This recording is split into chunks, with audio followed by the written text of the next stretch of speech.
안녕하세요. 김성길 목사와 함께하는 GTS 말씀 묵상 시간입니다. 오늘도 짧은 시간이지만 이 말씀 묵상을 통해서 우리 인생의 주인이 되시는 예수님과 소중한 만남, 소중한 교통의 시간이 되시기 바랍니다. 이번 주간의 말씀 묵상의 주제는 마태복음 1장 18절부터 25절까지가 되겠습니다. 오늘은 그 3일차 내용입니다. 3일차. 그래서 3일차는 항상 숨겨진 비밀을 찾아내는 것이죠. 숨겨져 있는 보물을 찾아내는 겁니다. 이유, 왜 그랬을까? 원인, 뭐 때문일까?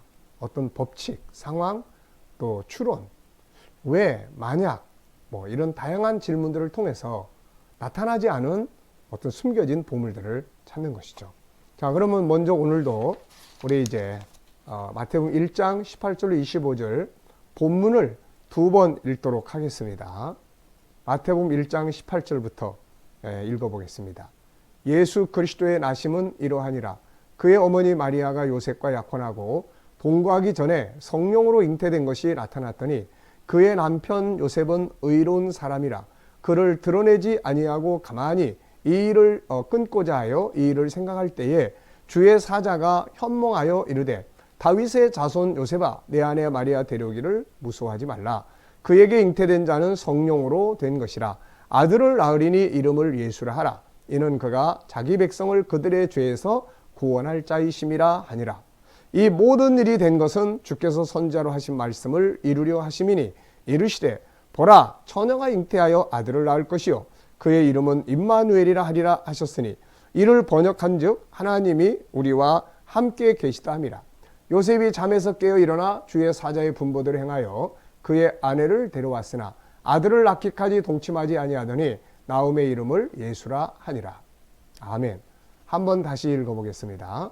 예수 그리스도의 나심은 이러하니라.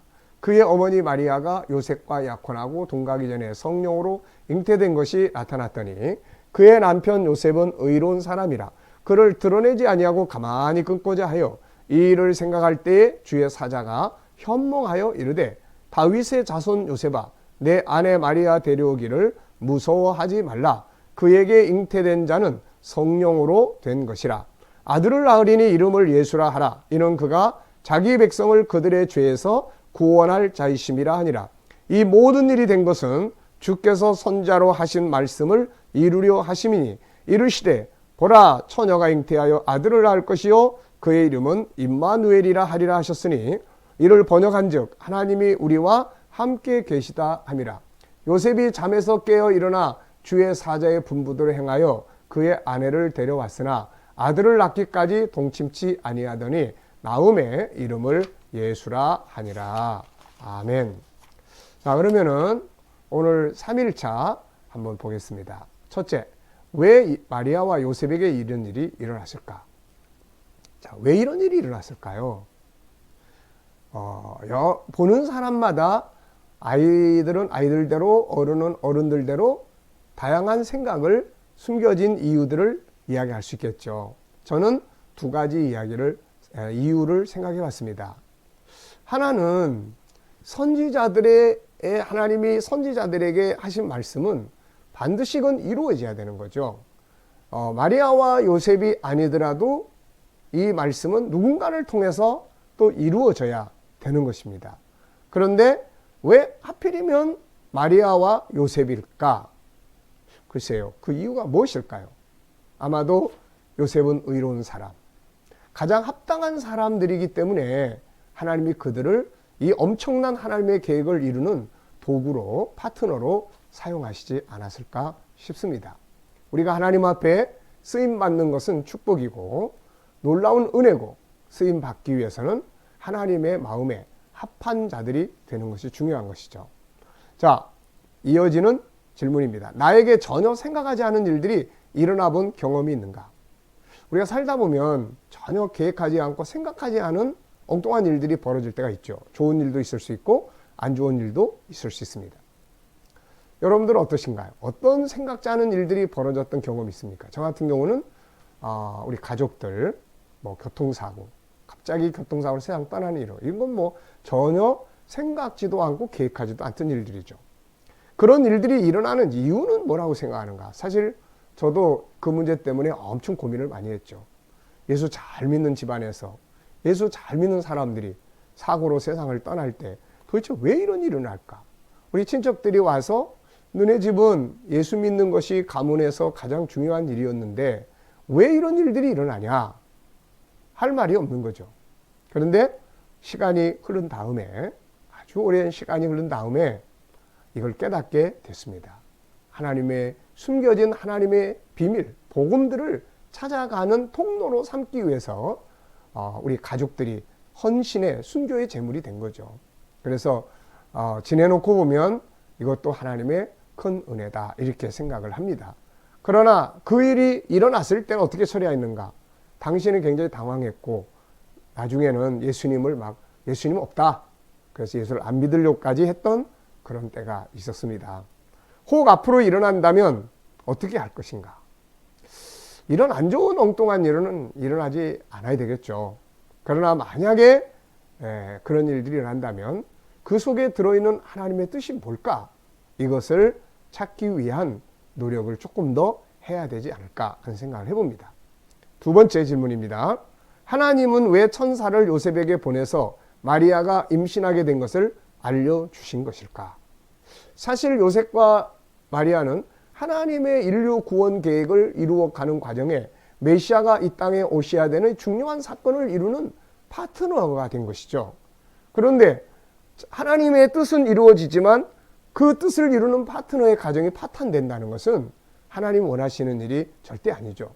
그래서 하나님께서는 그의 파트너로 부름받은 이 마리아와 요셉의 가정에 아름다운 행복을 위해서 천사를 보내셔서 그 원인을 이렇게 이야기해 줬다. 이렇게 생각을 합니다. 하나님의 은혜죠.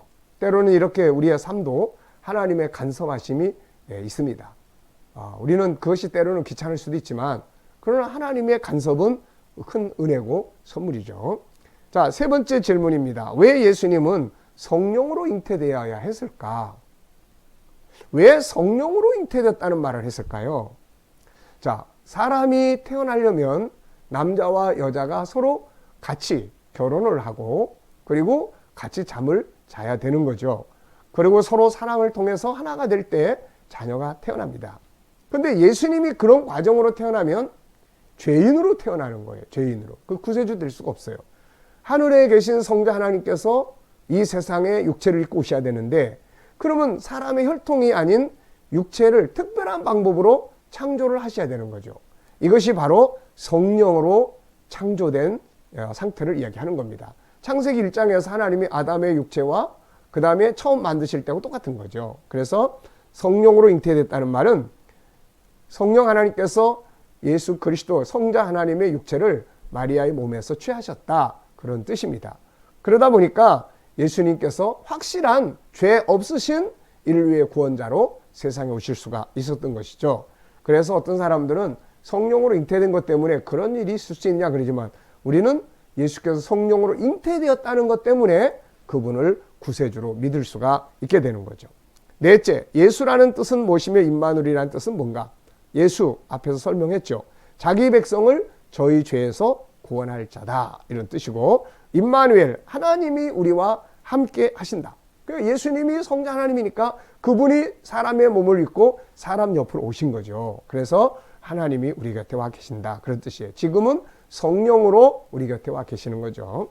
나는 예수님으로 인해 죄에서 구원받은 확신이 있는가? 아멘. 한번 다시 검토해 보시기 바랍니다. 하나님 우리 곁에 함께 계시는 걸 느끼고 있는가? 어떤 상황에 느끼고 있는가? 이걸 느끼는 훈련을 우리가 많이 해야 돼요. 하나님 우리 곁에 계시다. 그거 어떻게 느끼죠? 저는 이제 이런 식의 느낌을 많이 받습니다. 감동이죠.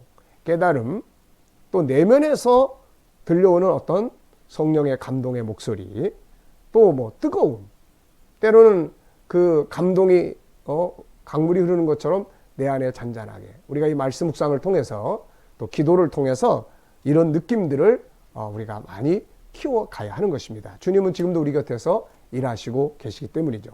그분이 우리 곁에 일하고 계시기 때문에 저도 여기까지 온 것입니다. 자, 그 다음 그분이 함께 계신다면 우리가 어떻게 행동해야 될까? 제일 중요한 건데요.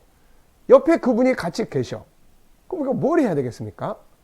모른 척 하면 안 되죠. 그래서 우선은 내 옆에 계신다 하는 걸 항상 인정하는 게 중요하고, 주님이 옆에 계시다면 이제 뭐 해야 되겠습니까? 소통해야죠. 소통. 주님이 이럴 때 어떻게 해야 될까요? 주님의 생각은 어떠세요? 주님이라면 어떻게 하실 것 같습니까? 이런 걸 이제 물어요. 그러면 그분이 영감을 통해서나 말씀을 생각나게 하시거나 해서 우리로 하여금 그분의 뜻을 따라갈 수 있도록 만들어 주시는 겁니다.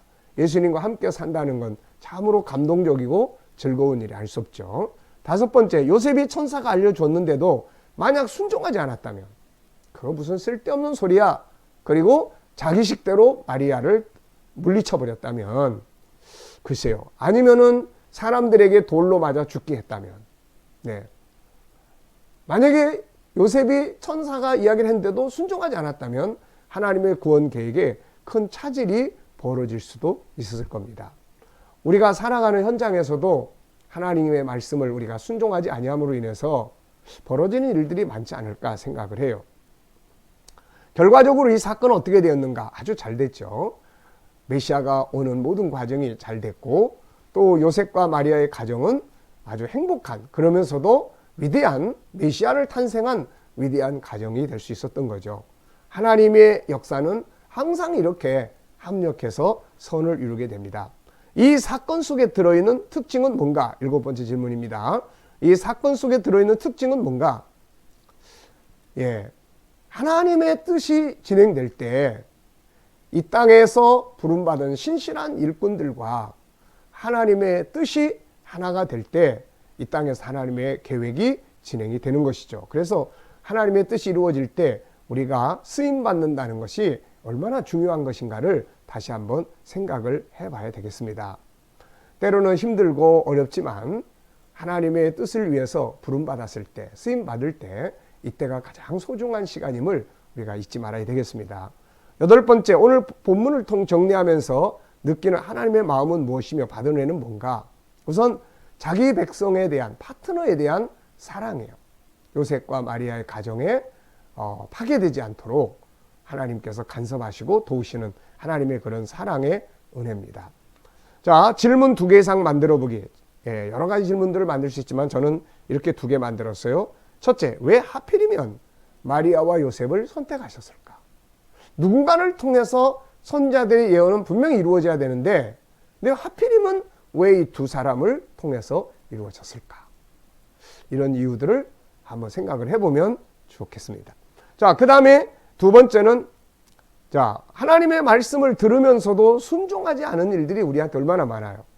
그런데 만약에 그 말씀대로 순종하고 살아왔다면 어떤 결과들이 오늘 내 삶 속에 나타났을까 하는 생각을 해보게 됩니다. 자, 오늘 이 말씀을 중심으로 이제 우리 함께 기도하는 시간을 갖도록 하겠습니다. 우리 다 같이 오늘 이 마리아와 요셉의 가정을 통해서 주신 하나님의 은혜 역사들에 대해서 함께 기도하도록 하겠습니다. 살아계신 하나님 아버지, 감사합니다.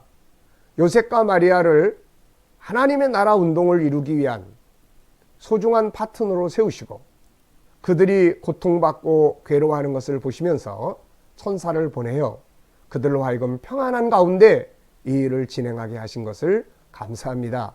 저희들도 하나님 앞에 부름받아 쓰임받을 때 주여 때마다 시마다 말씀으로 성령의 감동으로 간섭하셔서 저희들로 하여금 하나님의 크신 은혜의 감동 아래서 귀한 사명 잘 감당하게 하여 주옵소서.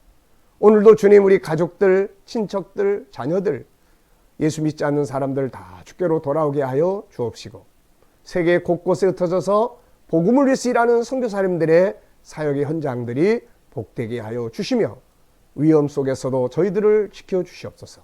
오늘 이 나라와 민족 위에 평안함을 주시고 모든 악한 것들이 땅에서 물러가게 하여 주옵소서.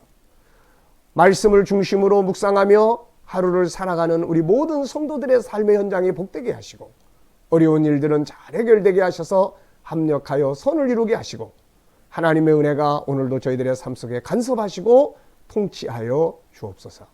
예수님의 이름으로 감사하며 간절히 기도하옵나이다. 아멘.